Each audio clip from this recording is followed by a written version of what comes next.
All right, Shalom. First and foremost, I want to give all praise, glory, excuse me, and honor to Yahweh Ba'Shem Yahweh Shai B'Hashem Rakak Wadash. Double honors to the apostles and the elders of Great Millstone that rule well, who never left the flock and continue to feed the sheep. Salutations to you brothers that in like manner go throughout the four winds of this earth, pushing this gospel, the good news, throughout those four corners, and risking your life, putting your life on the line to wake up the holy elect, the hopeful elect, and to have a chance at deliverance when Yahweh Shai returns, who the world ignorantly calls Jesus, who is not returning to bring peace on earth, contrary to popular belief. It says in Matthew that he didn't come to bring peace on earth but a sword. And I believe in Luke it says, or John it says, but divisions. Right? So the Most High, Yahweh, who the world ignorantly calls God, has a chosen people who are you Negroes, Latinos, Seminole Indians, and Native Americans, so-called. Your true biblical nationality, you are of the 12 tribes of Israel. Right? You are the chosen people spoken about in the scriptures. The reason you're going through what you're going through is because of the curses that was put on our people in Deuteronomy for our disobedience of the law, right? Through our own actions. But yeah, this video is not about that. That's just a quick insight, man, because within the nation of Israel, you have an elect, and you have those that are chosen, called and chosen, and that will be delivered. And you have those that were called but will fall off in the last days or won't be able to endure unto the end. And Lord willing, us here at Great Millstone that do this work earnestly, wholeheartedly, in the level and the ability that we've been given, we're gonna find out who's there in that day. But Lord willing, we are a part of that number. We believe that because we do the work, and we believe in Yahweh Ba'Shem Yahweh Shai. But yeah, this video is going to be about the elect, because only 144,000 elect members of the nation of Israel, 12,000 from each tribe, are going to be delivered. Right, 12,000 from every tribe, and which equals 144,000 men. Now there's going to be a 1/3 multitude, men, women, and children, who more than likely are family members and friends of the prophets, or those that believed and just weren't a part of that elect class that was chosen before the foundation of the world. I'm gonna get right into it. This is Luke 22:31. And the Lord said, Simon, Simon, behold, Satan hath desired to have you, that he may sift you as wheat. Right? So let's get this word sift before we get into that scripture. Excuse me.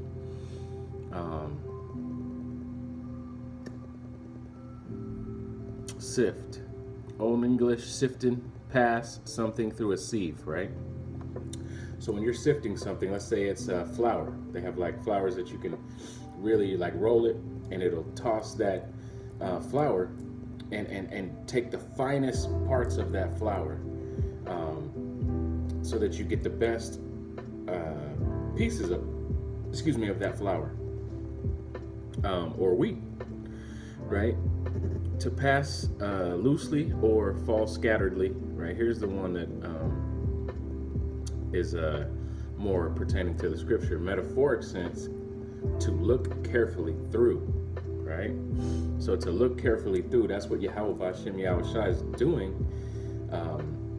It's already been done, but for us, we're going to see his choice, because he is sifting to find, like you sift gold, because you're taking up rocks and dirt and mud, and you sift it through different grades, right? You got a mesh, 30 mesh, 10 mesh, 6 mesh, and you're going through, and you're rolling to find them nuggets, man, or them little pieces of gold.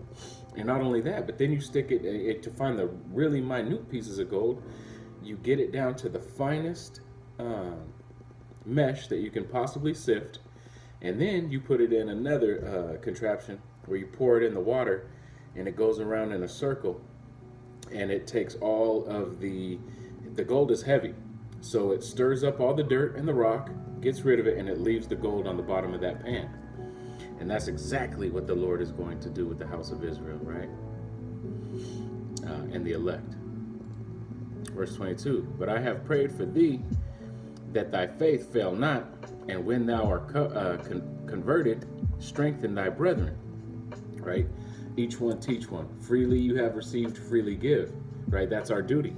Once we have got this in our system and we understand it and we believe, now we got to give our fellow brethren that same good news, whether they want to hear it or not, right? The blood, we have to wash that blood off of our hands, because if we know this truth and don't pass it on to the next man, what type of person is that? You know, your own people who are going through the same struggle as you. You learn a way out, but you ain't gonna tell everybody the way out. You know, that's stupid. That's how the black community treat each other. You know, we ain't black, man. We Israelites. That black shit is something that Edom, the so-called white man, created.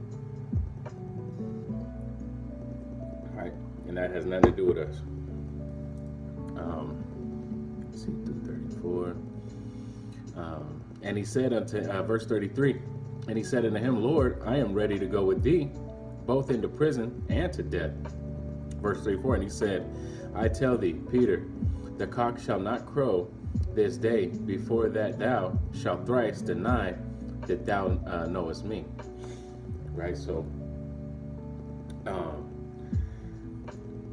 you know, Satan desires to throw us off, to throw a stumbling block in our way, to get us away from our power, Yahweh. And so you have to hold on for dear life, as Jacob did when he got his blessing from the angel. He locked him in a grappling lock. You know what I'm saying? His leg got popped out of socket from a grappling move. When you look, and he says, when you look in the blue letter for that word wrestle, when he wrestled with the angel all night, it's actually grappled, because that was a tradition of our people that all these other nations have stolen. Right? All these fighting techniques, all these war techniques. Jacob is the former of all things. So that all comes from Israel when we were in our power. David was the greatest warrior, hand-to-hand combat that's ever walked the face of this planet. You know what I'm saying? And, you know, according to the scriptures, you know, David killed his 10,000s, man. You know what I'm saying? He was that dude. Killed a bear and a lion, bare hands.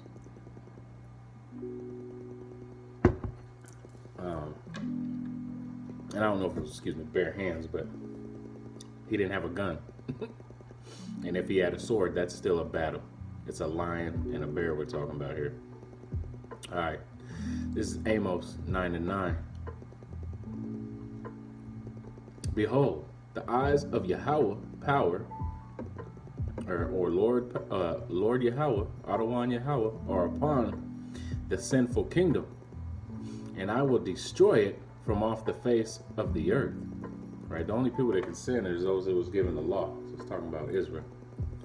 Saving that I will not utterly destroy the house of Israel, saith the Lord. Right? So this is verse 8, And so his eyes are upon this kingdom. We are sinful. We went off. We failed, to continue to uphold the law, statutes, and commandments that the Lord gave us and commanded us. It's a commandment. He's your creator. He didn't ask you to do this. He commanded you to do this. There's a difference. Some people have a problem with authority. As long as it's the right authority, you shouldn't have a problem with it. If you just always bucking up against every order and this and that, it's just you. But Yahweh is the creator of all things, so he has the authority. If you don't think so, ask them people going through what they're going through in Central and South America right now with the hurricanes. Ask these people that just went through that 7.0 magnitude earthquake. Okay? The Lord is not to be played with. All right, but he's gonna, he destroyed us, man. He destroyed us. But it says he wouldn't utterly destroy us. Right? It wasn't utterly. We weren't wiped out. We just got our ass whooped real bad, like a father would do to their son when they really fuck up. All right, Amos 9:9. For lo, I will command, and I will sift the house of Israel among all nations, like as corn is sifted in a sieve. Yet shall not the least grain fall upon the earth. Right, because he has 7,000 men that have not bowed their knee to Baal, right, which is that elect. 7,000 is just a completion number, and they have not bowed their knee to Baal, right, and that's all he needs is his elect, man. And so every piece that he wants, he's not gonna let it hit the ground, right? He's gonna make sure he has not lost one, but the son of perdition, which was Judas, right? So, hey man, you want to be a part of that sifted number, not sifted, but you want to be a part of what's remaining after the sift, after it's gone through the steve. You want to be that choice material that's sitting there waiting to be delivered. You know what I'm saying? Like there's no greater accomplishment than to be able to do the work of Yahweh Bashem Yahushua, and to be delivered in front of your enemies, and delivered in front of your enemies, and then to watch your enemies fall. That's a glorious salvation, and there's nothing greater. This is Ecclesiastes or Sirach 27:3. Unless a man hold himself diligently in the fear of the Lord, his house shall soon be overthrown. As when one sifteth with a sieve, and refuse remaineth, so the filth of man so the filth of man in his talk. Right? The furnace proveth the potter's vessel, so the trial of man is in his reasoning. Exactly. So the Lord is putting us through that trial. When we looked at the etymology, the word that really stood out to me was look carefully through. Right? He's trying to find that good, man. That good. He don't want the just all right. You know, if you shopping for fuck diamonds, but let's say you're shopping for diamonds, man, you got this regular old diamond, but you got the money to get this VVS. You know what I'm saying? And it's the diamond that you want. You know, you gonna get that. You gonna search through them VVS's and find the one with the best clarity, with the most shine, all of that, man. I don't know much about diamonds, but you're gonna find that one you want.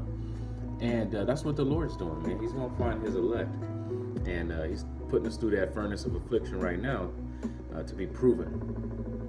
This is Matthew 13:24. Another parable put he forth unto them, saying, the kingdom of heaven is likened unto a man which sowed good seed in his field. But while men slept, his enemy came and sowed tares among the wheat, and went his way. But when the blade was sprung up and brought forth fruit, then appeared the tares also. So the servants of the householder came and said unto him, Sir, didst not thou sow good seed in thy field? From whence then hath it tares? And he said unto them, An enemy hath done this. The servant said unto him, Wilt thou then that we go and gather them up? But he said, Nay, lest while we gather up the tares, ye root up also the wheat with them. Verse 30, Matt 13:30, let both grow together until the harvest. And in the time of the harvest, I will say to the reapers, gather ye together first the tares, and bind them into bundles and burn them, but gather the wheat into my barn. And that's that sifting process, because he's going to separate us as a shepherd. He's a shepherd, right? He's a lamb, but he's a shepherd, and he's got sheep, right? He told Peter, feed my sheep. You love me? Okay, cool, man. Feed my sheep. Oh, you love me? Yeah, feed my sheep. Right? So, he wants it to grow together, right? That's why John 17. He said, I don't want to take them out of the world, but I want to keep them from evil. So we got to grow right here with these 2/3, right? But we're going to be delivered. It says 2 shall be in the field and 1 shall be beamed up, basically, and the other's left there for destruction, roughly paraphrasing. But this parable is not talking about tares and wheat, right? Because it says it's going to burn the bundles of tares, meaning the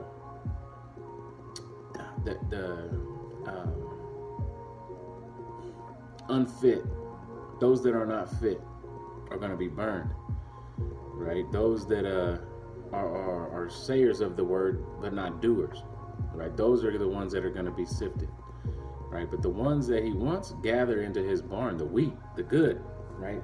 Those that have been proven, right?